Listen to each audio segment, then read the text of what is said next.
Over the last couple of episodes on the podcast, we have been exploring ideas that my old man introduced to me about communications.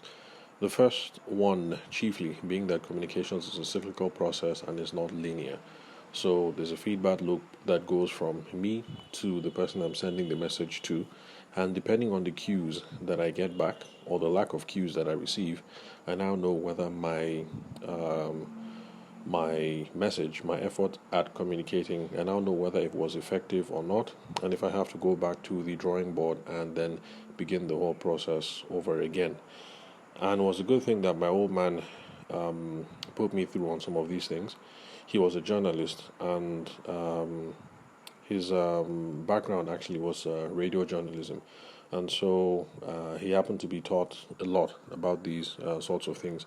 One, my mom also was in as part of the communications media as well, because she started off as a TV journalist as well, and eventually would find her way into public relations and what else, marketing, advertising, and all that jazz. So that's where I've gotten some of these ideas from.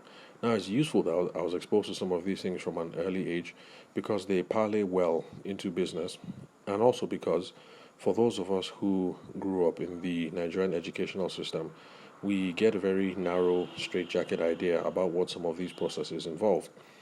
For instance, today we're going to talk about elements of communications, and the elements that we're concerned with are tone, words, and body language.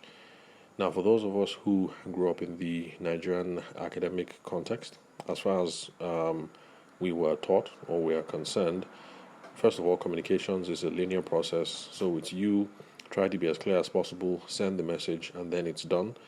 And regarding these elements that I have listed out now, tone, words, and body language, as far as the Nigerian educational system would have us believe, words are the most important part of the process. So you'll find that the average Nigerian, whether you are a civil servant or a lawyer, or you're involved in your own side hustle, or you work for Zenith Bank, or whatever it is that you do, you'll find that a lot of us place a lot of emphasis on the written word when it comes to communications. So people are trying to make sure that their memo writing skills are on point, their letter writing skills are on point, report writing, email writing, on and on. And we pay very little attention to the tone and to the body language as far as having an effective communications style is concerned. So, yeah, it's a good thing that I had folks at home to teach me about the subtleties of some of these things. And basically, those are some of the ideas that I've been trying to share over the last 4 or 5 episodes when we have been discussing matters related to communications. So, today, tone, words, and body language. I've already said that those of us who grew up in Nigeria assume that words are the most important part of the process, but there has been some research in the American context. Anyway, I don't know if Nigerian communications professionals are writing about these sorts of things, but there's some work from a Professor Albert Mehrabian, I think. I hope I'm pronouncing his name correctly. It's Mehrabian in the 50s. I'm just going off of memory, so I can't remember the name of his book or the report where this research came out, but it's something that is well quoted a lot. So if you Google Albert Mehrabian, you should be able to find more details about this interesting research. Now, the pivotal point of the research was that the Albert Mehrabian and his colleagues found out that when you're looking at the impact of the message, that words account for only 7% of the effectiveness. So, bottom line, those of us who have been looking at communications from the Nigerian context, at least how we were taught back then in primary school, all the way through to secondary school and university, focusing on your memo writing skills or your letter writing skills, trying to keep your email writing skills on point, trying to keep it all professional and all whatnot, you are only being at best effective to 7% of the 7% of your capacity. Let me put it that way. Now, bear this in mind that when this research came out, I was in the 50s, and so we didn't have our attention being so fragmented as it is today, because if you speak to your parents or your older colleagues, you find that in times past, maybe 20 years ago or so, you could trust that if you sent out a memo in the office that people would actually read that memo. But now people's attentions are really fragmented and everyone is busy, so you can't trust that everyone has read that email or that memo. And I remember when my partner and I, back then, my partner was my brother in law, Patrick, when I was in Lagos. So we used to do the wedding photography together. So I remember back then us being frustrated that brides don't read their emails. And at the time, I just thought it was laziness. But after being involved in business for a while, I can figure that it's just the nature of the changing times. Everybody's busy, and besides, let's face it, our brides are speaking to 15 to 20, maybe even 30 other vendors, especially in the beginning where they're talking to lots of folks, and so they're overwhelmed by the number of text messages, WhatsApp messages, emails, things like that. So even if they did read the email 2 days ago, don't expect them to remember every single thing word for word when you call them back today. So words are the least effective part of the communications process when we're looking at having the impact of a message. Words account for only 7%. Now, Merabian and his crew found out that the vocal factors, that's your voice, your tone, your inflection, all that other good stuff, accounts for 38% of the message. So for those of you listeners to the podcast who are married, I'm sure you know this part intuitively already, that your wife can be saying one thing, but with the tone of her voice and the inflection that she's using, you kind of get the hint of where she's actually coming from. So she might be saying ABC, but the voice, the tone, and the inflection, you get the subtext, and you know that there's DEF there. And so it's the same thing with our brides as well.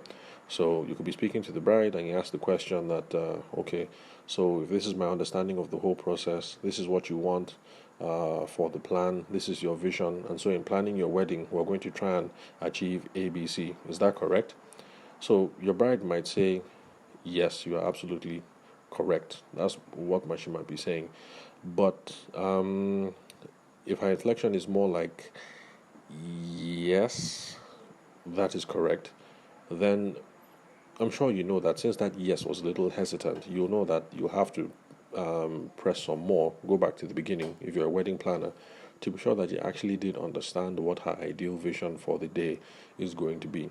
So she said yes, you don't just focus on the words, the inflection and the tone that you used are enough in this context to give a hint that perhaps something is missing. Maybe you didn't understand her vision for the wedding properly, or it's possible that you understood the vision, but that the proposals that you have come up with as the wedding planner do not adequately reflect how she wants the wedding to be on that day. So, words only 7%, whether spoken or written. We should be paying a lot of attention to tone and to inflection. Now, the mother of the mother load of the whole thing now comes when we're looking at non-verbal communication. So, Merabian's crew, doctor, or is it professor? I really should have done some more research before coming on the show today. Be that as it may, remember that you can Google and you'll be able to find all the details of the report out there. Should be all there on the internet. So, Mr. Merabian and his crew found that non-verbal cues account for 55% of the whole process. I'm not going to go into details on what non-verbals constitute, but let's just substitute non-verbal here for body language. So body language is a whole is a huge part of the whole process. So if you're coming at it from how we were educated in the Nigerian educational system, then you're going to misroad, in quotes, as we like to say, because you'll be paying a lot of attention to the words that you're using, and you're going to keep wondering that what is wrong with this bride or what is wrong with this groom? Why are they so dense? It was in the email. Why didn't they get the message? You have to look out for the tone and the inflection. That's 38% of the process of communicating. And you have to look out for non-verbals as well. That is 55%. So when she said, yes, you are correct, was her inflection, um, did it sound uncertain? What was her body language? Was it open? Was it closed? Did she seem nonchalant, not engaged? These are the cues that you need to look out for, and this is part of the feedback that I was talking about in the prior episode, where we're concerned about the efficacy of our communications. We want to see whether the purpose was achieved. So you pass across the message, but from her inflection and her body language, you don't think it has hit the spot. So you know that you have to begin the process all over again. Everybody has their own style. In my own case, I'll probably say something like, it looks like I missed something here. We don't seem to be on the same page. So what's the problem? What did I miss? What don't I understand? So that's my own way of coming at it. But some of you might be more, what will I say, less direct or more personable. I mean, we all have our styles basically, but bottom line is these are the kind of cues and the feedback that we should be looking for. Now, as a side note, this is one advantage of selling as a team, because I've mentioned on the podcast before that selling is a team process, and it should be a team process because a lot of us have different strengths and communication styles when it comes to all these subtleties in communications. And so where some of us are weak, our partners are strong, and we can make for the shortcomings. For instance, I've mentioned that me and my guy Shagun, we do a lot of work together. He handles video, he has a photo booth, he does pyro and light and sound. I do photography. So there are lots of times that we happen to sell together, or speaking to brides together, trying to put together a complete package, those sorts of things. And I've found that Shagun is really good on the non-verbals, a lot better than I am. So he can read body language and things like that. So I found that it's very useful where both of us are involved in the sales process together. We can finish with a meeting, and when we leave, he can give me his own cue, his own understanding of where the conversation is heading, based on how she sounded, or based on how the groom was posturing or stuff like that. And it's always good info, and it comes in handy. So Shagun is really good on the non-verbals. I seem to be really good on the verbal stuff, asking qualifying questions to be sure that we are tracking and heading in the right direction and that we understand the vision for the day. I also happen to be very good at the follow-up process.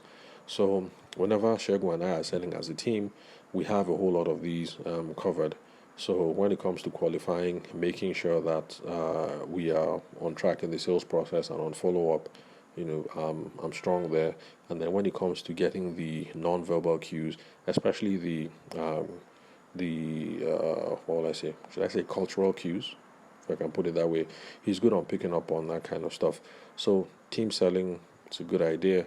If you have a crew, it's a good idea for you guys to tackle. Okay, no, tackle is not the right word.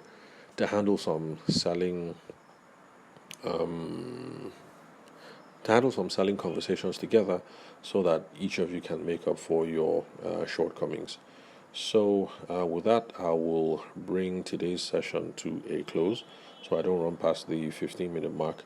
So, as a summary, the elements of communications are tone, words, and body language. And remember that body language or the non-verbal cues make up most of the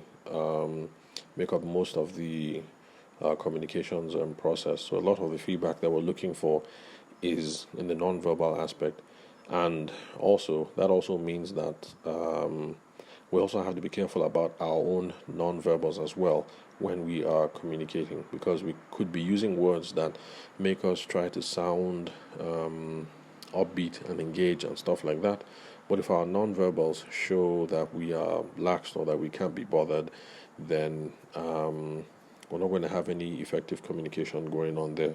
So, for those of us listening to the podcast who are products of the Nigerian educational system, this is something that we need to relearn, we need to rewire, we need to disabuse our minds of that it's not our writing skills that are key, but it's all the soft stuff. The non-verbals, 55%, the vocal, the tone, inflection, that is 38%. Words is only 7% of the communications. So it is possible that you've gone through school, primary school, secondary school, university, and you were really, really, really good at the written word. Your emails are on point, your memos are on point, and all that.